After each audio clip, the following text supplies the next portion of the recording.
ఓం అస్మద్గురుభ్యో నమ. జై శ్రీమన్నారాయణ. మనం ధనుర్మాస వ్రతం చేసుకుంటున్నాం కదండి.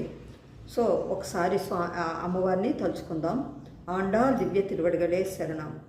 నీళాతుంగస్తనగిరి తటీ సూక్తముద్భోజ్య కృష్ణం పారాజ్యం స్వం శృతి శతశిరసిద్ధమజ్జాపయంతి స్వోచ్ఛిష్టాయాం సృజనిగళితం యా బలాత్కృచ్ఛ భుంక్తే గోదా తస్య నమయిదమిదం భూయ ఏవాస్తు భూయః. ఇప్పుడు యాక్చువల్గా ఇప్పటికీ ఈ రోజుకి 6 రోజులు గడిచింది.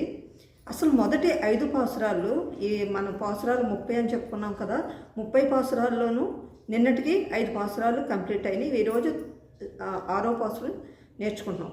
మొట్టమొదట చెప్పే 5 పాసురాల్లోనూ తల్లి ఏం చెప్పింది మనకనే విషయాన్ని తెలుసుకుందాం. ఏ వ్రతం చేసినా ఫలితం తప్పకుండా ఉంటుందండి. అదే ధనుర్మాస వ్రతం యొక్క ఫలితం కూడా తల్లి ముందే ఇచ్చేసింది మొదటి 5 పాసురాల్లో. మనం కనుక ధనుర్మాస వ్రతం చేస్తే ఏం మంచి ఫలితాలు జరుగుతాయి అనే విషయాన్ని మొదటి 5 పాసురాల్లోనూ తల్లి మనకి ఇవ్వటం జరిగింది. సరే, అయితే మొదటి పాసురం గురించి చెప్పుకుందాం. ఈ మాసాన్ని మనం మార్గశీర్ష మాసం అంటాం, ధనుర్మాసం అంటాం. ఈ పేరు ఎలా వచ్చింది చూడండి. నేను మిమ్మల్ని కృష్ణుడి టైంలోకి వెళ్ళాలి.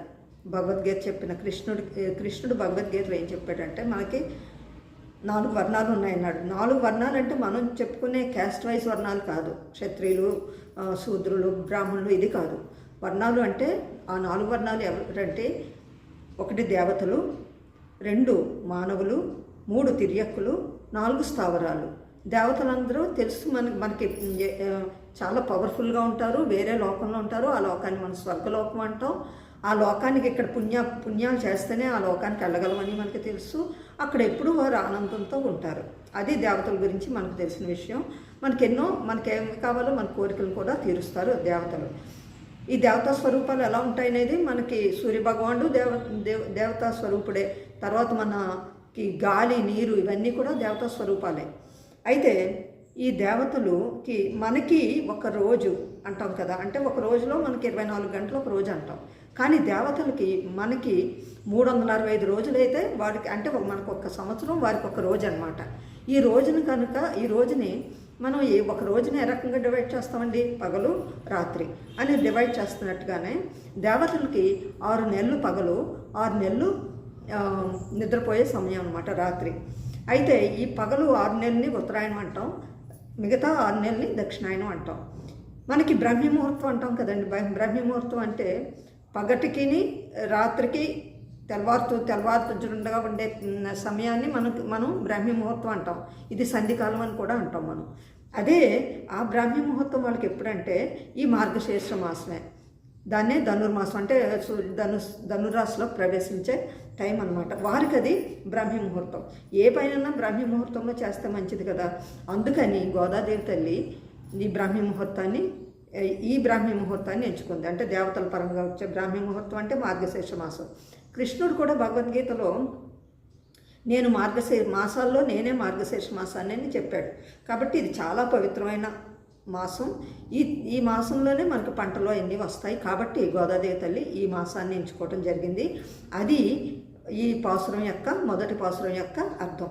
సరే, ఈ మనం భగవంతుణ్ణి రకరకాల పేర్లతో పిలుస్తామండి. అది విష్ణు. ఎందుకని విష్ణు అంటాం? అంతటా వ్యాపించాడు కాబట్టి విష్ణు అంటాం. తర్వాత వాసుదేవుడు ఇంకా పవర్ఫుల్. ఎందుకంటే వాసుదేవ అనే పదానికి ఇంకా పవర్ ఉంది. ఎందుకంటే ఈయన సర్వవ్యాపే కాకుండా కాంతిని కలిగి ఉంటాడని. ఈ 2 పదాల కంటే ఇంకా చాలా పవర్ఫుల్ పదం, ఇంతకంటే ఇంకా పదాలని మనం ఎంచలేము అనేది నారాయణ. ఇప్పుడు చెప్పుకున్నాం కదా, నారాయణ అంటే నరములకు అన్నిటికీ ఆధారభూతమైన వాడు. నరాలంటే ఏంటి ఇప్పుడే చెప్పుకున్నాం. దేవతలు, మన మానవులు, స్థావరాలు, తిర్యక్కులు, స్థావరాలు, ఈ 4 అనుకున్నాం కదా. మానవులంటే మనకి నెట్ట నిలువుగా ఉంటుందండి. మన వెన్నెముక నెట్ట నిలువుగా ఉండే వాళ్ళని మానవులు అంటాం. అది భూమికి సమాంతరంగా ఉంటే దాన్ని తిర్యక్కులు అంటాం.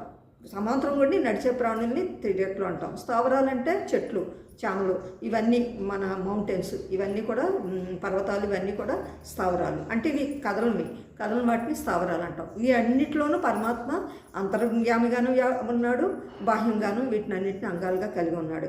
కాబట్టి ఈ మాసాన్ని గోదాదేవి తల్లి ఎంచుకుంది. అని ఏమని చెప్తుందంటే, ఈ మాసంలో మేము నీ పాటలు పాడాలనుకుంటున్నాం, నేను మీ పాదాలనే ఆశ్రయించాం, మిమ్మల్ని పొందాలనుకుంటున్నాం. అది గోదాదేవి తల్లి చెప్పింది. అది ఈ పాసురం యొక్క మొదటి అర్థం. అదే కాకుండా ఎవరికి పంటలు కావాలనుకుంటారో వారికి పంటలు పొందుతారు, ఎవరికి ఏ ఆనందాలు కావాలనుకుంటారో వారి ఆనందాలు. అంటే ధర్మబద్ధంగా కావాలనుకునే అన్నీ ఇస్తాడు భగవంతుడు.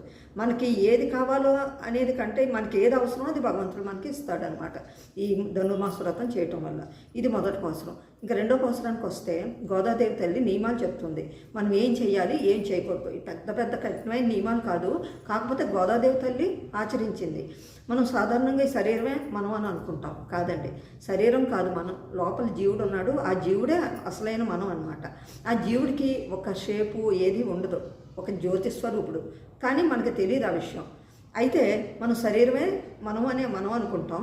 కానీ శరీరానికి మనం ఎప్పుడైతే ఇంపార్టెన్స్ ఉన్నామనుకోండి, భగవంతుడి మీద ధ్యాస కుదరదు. ఎందుకంటే ఇదే మనం అనుకుంటాం, దీన్ని పోషించడానికే అహర్నిశలు కష్టపడతాం, ఈ అందాన్ని కాపాడాలనుకుంటాం. కానీ ఈ అందం అది శాశ్వతమని మనం తెలియదు.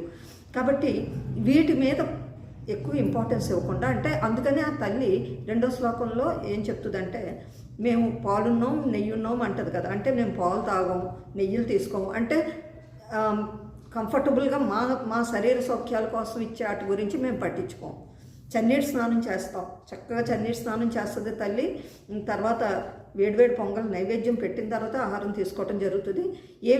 ఏం చేయకూడదంటే, మనం అసత్యం ఆడం, తప్పుడు పనులు చెయ్యం, ఎవరిని దూషించం, అందరితో మంచిగా ఉంటాం, అందరితోటి మంచి మాటలు మాట్లాడతాం. ఏం చేస్తాం అనేది అందరితో మంచిగా ఉంటాం, అందరితో మంచి మాటలు మాట్లాడతాం, గురువులను ఆశ్రయిస్తాం, మన పెద్దలను ఆశ్రయిస్తాం, వారు చేసే మంచి బాటలో మేము నడుస్తాం అని గోదాదేవి చెప్పిందే ఈ రెండవ పాసురం యొక్క అర్థం.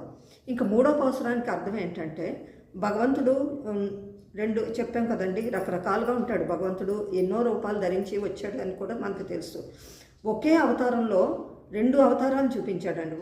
ముందు వామనుడుగా వచ్చాడు, అది మనం ఇప్పుడు మూడో శ్లోకానికి అర్థం. నువ్వు వామనుడుగా వచ్చావు, చిన్న వామనుడుగా వచ్చి బలిని 3 అడుగుల నేడ అడిగావు. బలిచక్రవర్తి ఆ 3 నేల అడుగులు చిన్న పిల్లాడు అడిగాడేంటి అని నవ్వుకుంటాడు కూడా. కాకపోతే సరే అని ఇస్తాను అంటాడు. అనేసరికి ఒక పాదంతో మొత్తం అంతా కూడా భూమి అంతా కొలిచేశాడు. ఆ వామనుడు, చిన్న వామనుడే త్రివిక్రముడైపోయి అనంతంగా వ్యాపించేసి మొదటి పాదం అంతా భూమిని కొలిచాడు, రెండో పాదంతో ఆకాశం అంతా కొలిచాడు, మూడో పాదంతో మరి ఎక్కడ పెట్టిన మూడో పాదం చోటేదంటే నా తల మీద పెట్టంటే తల మీద పెడితే ఆయన పాతాళ లోకానికి వెళ్ళిపోయాడు. ఆ విధంగా ఆయన పాదం కిందకి పాతాళ లోకానికి కింద వరకు వెళ్ళిపోయింది అనమాట. ఆ విధమైన అంటే ఇక్కడ తల్లి ఏం చెప్పబోతుంది, అంతటా నిండి ఉన్నాడు విష్ణువును, వాసుదేవుడను, నారాయణుడను, అంతటా వ్యాపించి ఉన్న పరమాత్మని కొలవటానికి వచ్చాము. నువ్వే మాకు కావాలి, నువ్వు మాకు దక్కుతావు. ఎప్పుడు నీ పాదాలను కనుక మేము ఆశ్రయిస్తే నువ్వు మాకు దక్కుతావు. ఎప్పుడైతే నువ్వు మాకు దక్కావో నువ్వు ఏదైనా ఇవ్వగలవు కదా. మాకు పాడి పంటలు బాగా సమృద్ధిగా ఇస్తావు, నెలకి 3 వానలు కురియాలి, తర్వాత పంటలు బాగా పండాలి, తర్వాత ఇవి ఆవులు గేదెలు చక్కటి పాలని మన పొదుగు దగ్గర పెట్టగానే, ఒక కుండ పెట్టగానే అది ఓవర్ఫ్లో అయ్యేంత ఎక్కువగా పాలని గేదెలు కానీ ఆవులు కానీ ఇవ్వాలి. అంత మంచి పాడి పంటలు ఉండాలి, మంచి పశు సంపదలు మాకు ఉండాలి. అలా ఉంటుంది ఈ ధనుర్మాస వ్రతం కనుక చేస్తే. అది 3వ పాటలో చెప్పింది. ఇక 4వ పాటకు వచ్చేసరికి మనకి వానలు కురియాలి అంది కదా తల్లి. ఆ